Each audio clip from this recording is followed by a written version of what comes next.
继续来看进前，台北市有一个驾驶驶车到路口，拄到行人违规过大路，伊好心让伊先过，结果这个行人是用扫的，哪行哪跳舞，搁来甲比本爱手势。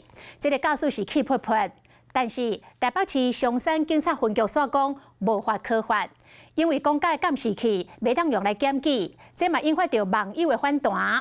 为什么行人违法，法律煞无因的台话？红灯变青灯，这车要起行尔，一个过路人雄雄冲出来，大家拢惊到。这个查甫人弄红灯，哪行过哪跳舞，将道路当作是因兜的练舞场，竟对驾驶比出本爱的手势。这是7十早起6点，有民众发现讲，伫台北市区，这个驾驶有让行人煞妨向警方讲无违法。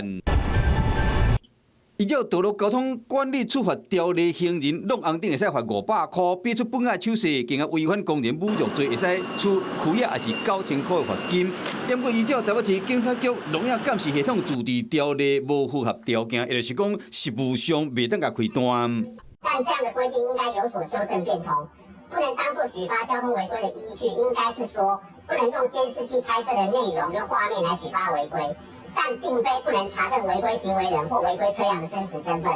台北市警方的讲法，连资深的员警拢听甲袂做咧，更加引起网友的不满。想那行人违法驾驶袂当甲检举。松山分局解释讲，若是弄红灯这款的交通违规，警方干来依照监视器，唔知伊的身份，除非驾驶要甲个公然侮辱，才会当进行刑事调查。如果这名民众穿越了这个马路，而且违规，是使我们驾驶人来不及反应，也没有反应时间的，那当然这个驾驶的民众就不会有过失责任。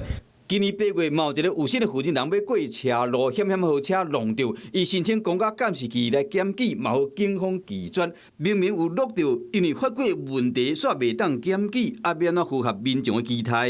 恐惊就要搁想一下。Hello， 我是谢嘉璇。想要掌握最及时的新闻资讯吗？赶快订阅、按赞、开启小铃铛，锁定华视新闻 YouTube 频道。